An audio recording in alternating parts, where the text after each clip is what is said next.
What is going on, guys? It is Wednesday, and that means it's Paintball Question Time.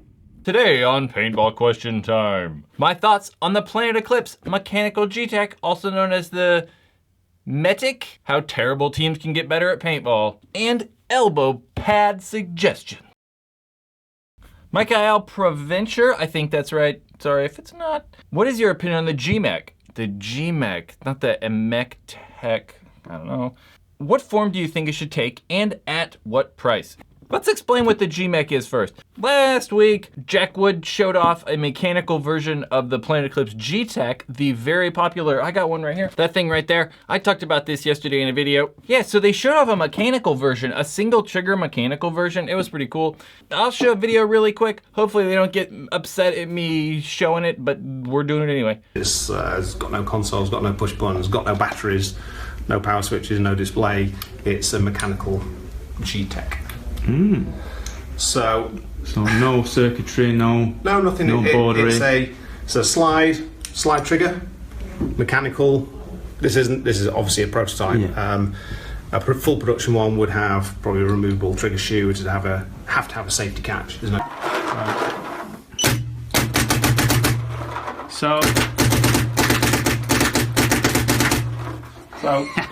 So basically, I mean.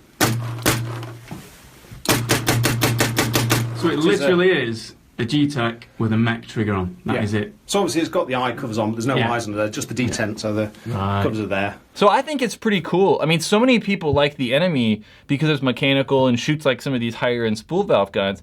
I think it'd be awesome. They were talking about making it a kit though, where like current Planet Eclipse gtek owners could take their current gtek and just put a mechanical frame on. I just don't see that happening. Like, I'm not gonna buy one of those things, but I would be more apt to probably buy a $400 to $350 already made out of the box mechanical gtek, because I don't get it. Like, I'm not gonna, if some guy wants like a good mechanical gun, they have like Cockers and Automags. Enemies, there's some other ones, but they're not gonna buy a gtek and then buy the frame. I mean, it's like $600. So I think it'd be much more suited for Planet Eclipse to come out with the entire gun that's mechanical, not just release a frame or like a kit to make the gun mechanical. But overall, I think it's pretty cool, just not as an upgrade kit. Jarrod Winn asks, how can some of these lower tiered teams become prepared for tournaments and individual matches? So that question comes from last week's Paintball Question Time, where somebody asked what the difference between pro and like semi-pro was. And my answer was pretty much that preparation is one of the bigger things. Like the pro teams are far more prepared than some of the lower division teams or lower division tiered pro teams. Let's run some of that right now. And the Outlaws did. So the preparation going into games and scouting teams, just being prepared for your matches is definitely a lot more intricate in the pro level. That was my answer to why the pro teams are better than the semi-pro teams. I think mainly preparation, but how can you better prepare for your match? Scouting. One of the things that these pro teams do is they know the tendencies of certain players. It's really easy for them though because they play against the same people over and over, so it makes it a little bit easier. Like they know if Nick Laval's on the field, for instance, he's not gonna go to the snake off the break, he's not gonna go to the Doritos off the break, he's gonna stay in back center or go to the W. So it's predictable, and the teams know that. So learning the tendencies of the people you're playing against is a big portion of beating teams. Like say you're at a tournament that's only one day long and you get your 5 matches or 4 matches or whatever you're gonna play that day, and you know the teams you're gonna play. Go watch the other teams. Figure out, hey, they go to the snake every single point, so maybe we should have a guy shoot for the snake every single point. Or if a certain player only does one thing.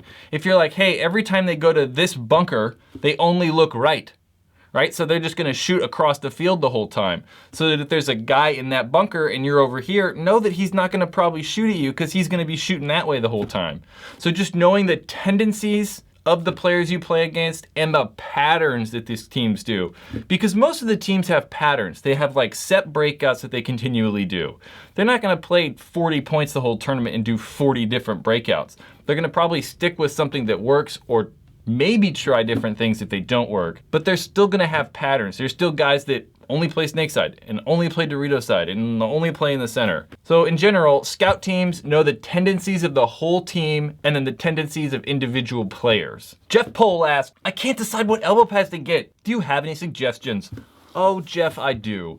Check out another one of these videos I recently did. There's a link up there somewhere that I talked about what elbow pads to buy. Let's throw some footage in from that video into this one. So I wear a size that's probably too big, but that's okay. So if I put this back on, there's some room in this, right? There's a little bit of give. It's definitely not tight on my bicep, but that doesn't matter because I'm not diving all that much. So the pad's never really moving around. So I think it's important to figure out what you're gonna do with those pads. If you're gonna be diving a lot or just standing around. But in that video, I kind of talked about what pads are gonna be the most durable and what to look for in elbow pads. But at least me personally, I really like the Dye elbow pads. I like the Planet Eclipse elbow pads and the Exalt elbow pads. Those are my 3 favorite, but they're all gonna fit wildly different. So I think it's a good idea if you have a local paintball store near you, go try them on, see what they're like, or people at the paintball field. If you see a guy, you're like, hey, that guy's about my size.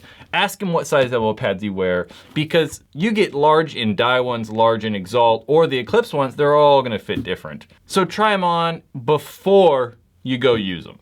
That's my answer to that. That was paintball question time, guys. If you have more paintball related questions, leave a comment below or use hashtag PBQT wherever you would like. I will find it and may answer it on Paintball Question Time. To check out more of these beautiful Paintball Question Time videos, either the rectangular box or the Paintball Ruin My Life store, where you can get this swaggy sweet t-shirt by hitting the square box or the circle box, square, circle to subscribe.